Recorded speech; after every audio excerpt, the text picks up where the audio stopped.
I'm Dr. Tracy Stecker, and welcome to the Choosing Help podcast.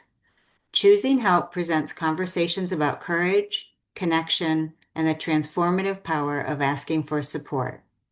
Through candid discussions, expert insights, and real world stories, this podcast breaks down stigma and opens doors to understanding. Join our community committed to compassion and courage, because when we choose help, we choose life. Welcome to Choosing Help. I am Dr. Tracy Stecker, and I'm here today with Dr. Ashrafioun, and we are going to talk about listening today. Listening is one of those skills that we do all day, every day, and you would think we're pretty good at it, and we probably are.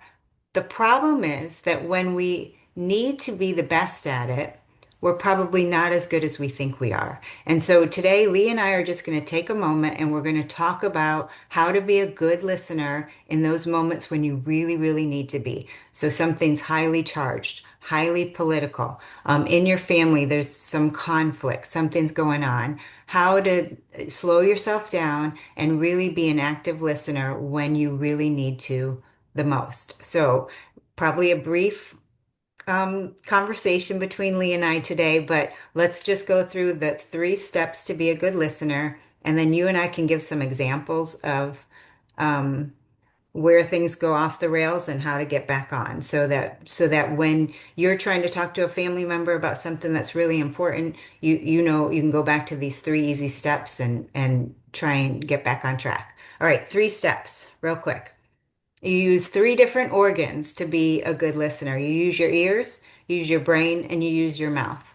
First step. Lee, take notes. This is good. I'm taking no. I got something good in mind that I want to make sure I come back Awesome. to. Awesome. Okay. So 3 steps to being a good listener. First, you have to hear what the other person is saying. So you use your ears. Step 1 is you hear the words. Step 2 is you use your brain to process what you're hearing. Step 2, brain. First step, ears. Second step, brain. You process what you've heard.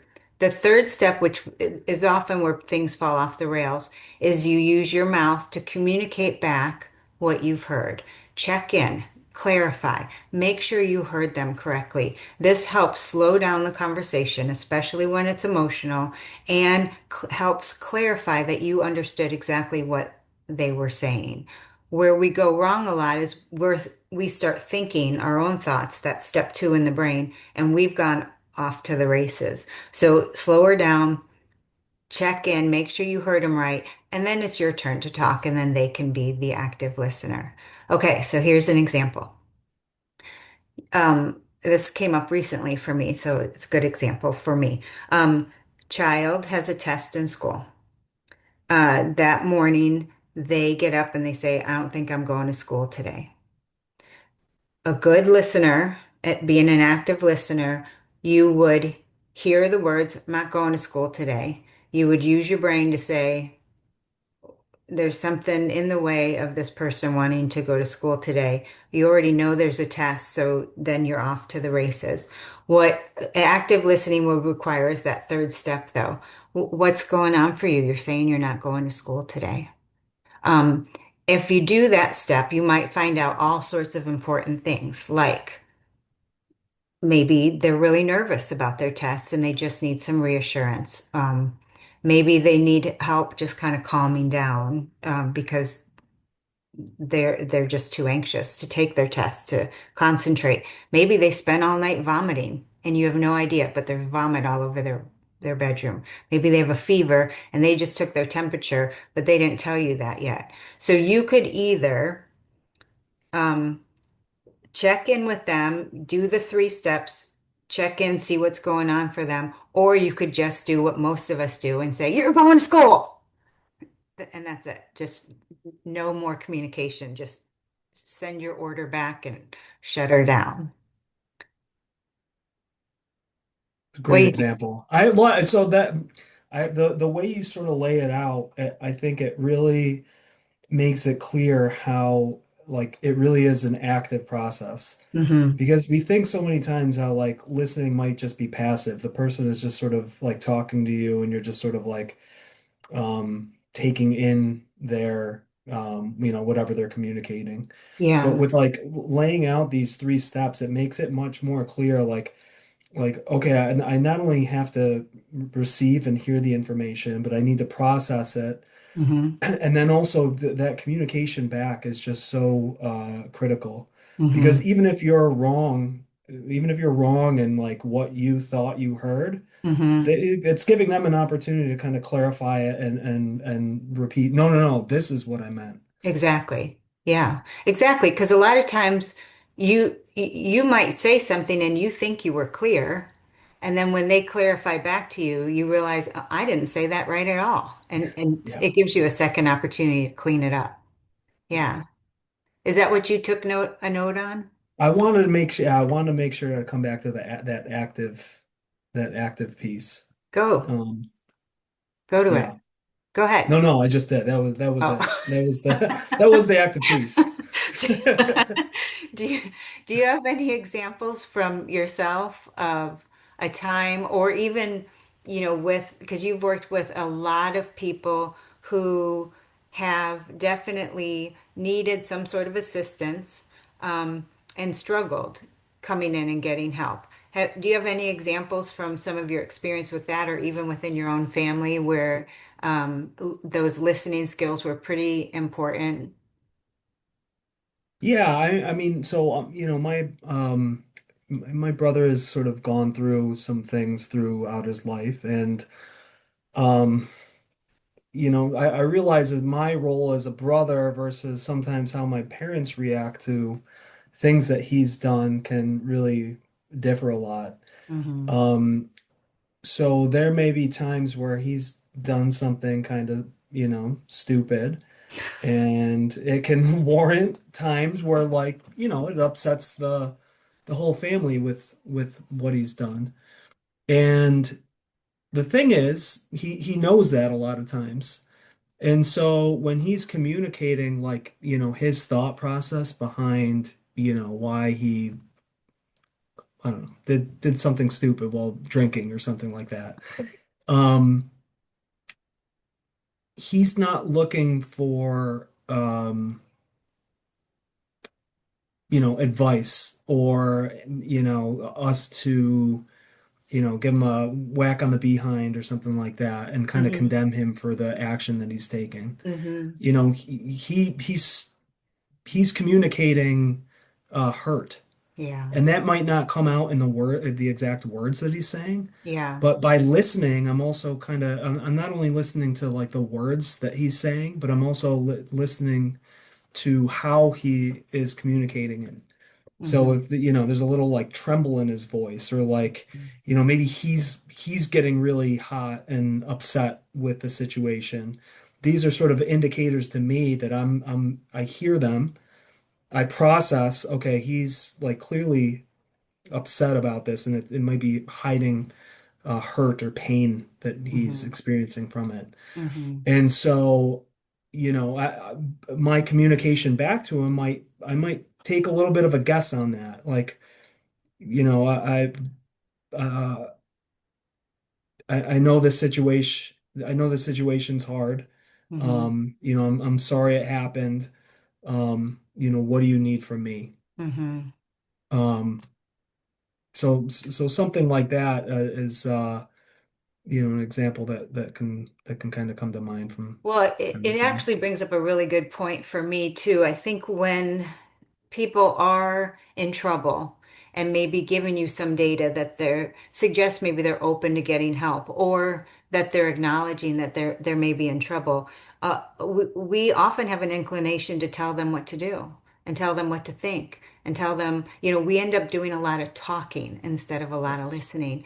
And they might not be in a space where they're ready to hear all that, or maybe they know all of it already and but they're not ready to go there yet. There's something else that they need to process or go through before they're ready for those next steps. Maybe you even just sit with them in their pain, or their fear. A lot of people, I work with a lot of people who are not ready for treatment, even though they clearly know that they need help. It is terrifying to go to treatment because it's going to be uncomfortable. A lot of people are afraid of the discomfort. For example, you used alcohol for somebody who's drank their whole life to experience a life without alcohol is terrifying. And you have that whole concept of, I have to go through withdrawal. That is going to be incredibly uncomfortable. And they just need to process that discomfort for a minute. They don't need to hear all your thoughts on why they need treatment, why they'll be better without alcohol, why this, why that. So a little bit less talking, a little bit more open, listening, and be able to let them share their thoughts on it. Yeah, 100%. Like if I just sort of if I'm angry about something that somebody has done and I jump to that anger right away and I, Yeah. say you should have done this, you should have done that. Like one, they're not going to end up hearing it, and it really sort of Mm. discounts maybe what they just said to me. I'm not Yeah. paying as much attention to that. I'm Yeah. in my own head and how it's made me feel. Yeah. Um, and then that ultimately can also kind of lead to them, maybe retreating or closing in Yeah. and kind of pushing Yeah. me away. I mean, going back to the kid who didn't want to go to school and said, I don't think I should go to school today. If the parent screamed back, "You're going to school," but what they were really saying is, "I vomited all night and have a fever of 103, and you just said you're going to school, and you send them to school, and now they're vomiting at school and have a fever, and you're going to get a call. Now you're at work, and you got to get a call and pick up your kid, and you probably just sent a contagious kid to school. They're still not taking their test. I mean, there's all sorts of things that if you had slowed down and really took your emotional self and and just slowed your roll a little bit to be able to hear the rest of the story, it can help the conversation to be much more productive. This is really important when, especially when, like what Lee and I were saying about difficult, hard conversations. Slow it down, make sure you're listening. All three organs are being used. You know. Anything else you want to add to that, Lee? No, I think those are the main things. I don't know if it would be helpful to go through an example.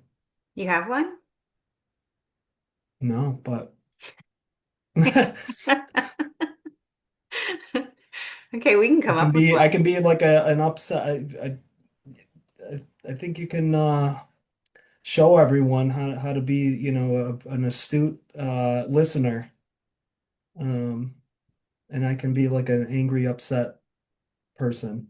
And I was thinking too, just to even about an example when you were saying that, as opposed to role playing, going back in with somebody that I worked with who really didn't want to get treatment. It was somebody who had been deployed to war, had served several tours in Iraq, and they were struggling with a lot of symptoms of PTSD and they did not want to come in for treatment in any way, shape, or form. And when people would ask him what his thoughts were about treatment, he would say, I'm not going to go. It's as simple as that. Why would you have me forget my friends? I'm not going to go. And that would shut down the conversation. He was able to say what his thought was at that moment, but it was very highly charged and very emotional, and he was emotional, and it tended to stop the conversation. I had a conversation with him, and he was able to sort of process it a little bit further. It was a difficult, very emotionally charged conversation about what forgetting them would mean. But we went there, did a lot of listening, a lot of very emotional, just sitting with him in those moments.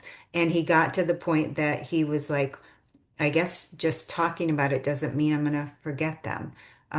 But in order to get there in his own head, he really, I think, being heard and being able to really full that process all of that pain more deeply, just that was really helpful to him. So listening, I know it's a skill we do all day, every day, but it's a really important skill that can kind of change everything.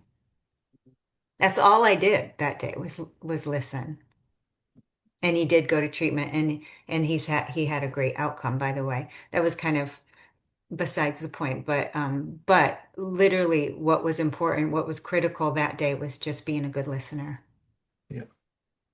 So Yeah, I sorry. mean that active listening piece really it provides the person space, and sort of without doing that active listening, it really can kind of shut things down Quick. right then and there. And like just think about if you maybe may have been more, I don't know, pushy towards him getting treatment. Like it was clear to you that, he really could have benefited from treatment. And Hmm. if you were trying to like just prescribe that to him, Hmm. you would have missed out on, this huge bit of information from him Hmm. and his experience and Hmm. how that had been impacting him. So Yeah. yeah, that space is just absolutely critical. Yeah. Yeah, and we can have another maybe talk at some point. No, we won't do it today, but just when the conversations get really difficult, when you're having a difficult conversation like that, um, maybe not a role play unless people want to hear role plays, but just some more examples on how we've had some of those conversations with people. But the trick is really just listening. Make sure if you need to paraphrase back what they just said. I am so mad today. You're mad. It doesn't have to be deep. Just connect with them. They're feeling mad. Let them know you heard that they're feeling mad. It doesn't have to go much deeper than that. But be there with them in their moments instead of telling them how to feel or what you want them to think and do. It's a trick. Yeah, and I can get how that can be difficult too. And so if sometimes taking a deep breath and just kind of preparing yourself to slow yourself down, Hmm. um, can be really important. Especially in families. Oh yeah. Yeah. All right. Well, we'll call it today. We had a conversation on listening. I thought it was really interesting because it's such a simple skill, and we all do it all the time. And yet, the power of that skill is just amazing. And so, being able to talk about it today, highlight it today, was kind of fun. Thank you for joining us, Lee, on today's Thanks for chatting to me. session of Choosing Help. If you or anybody you know has a mental health or substance use issue and you're considering getting help, you can please consult on our website, choosinghelp.com. We have a resources tab where there are various resources for folks, or you can contact us directly. So thank you. Have a good day. Thanks.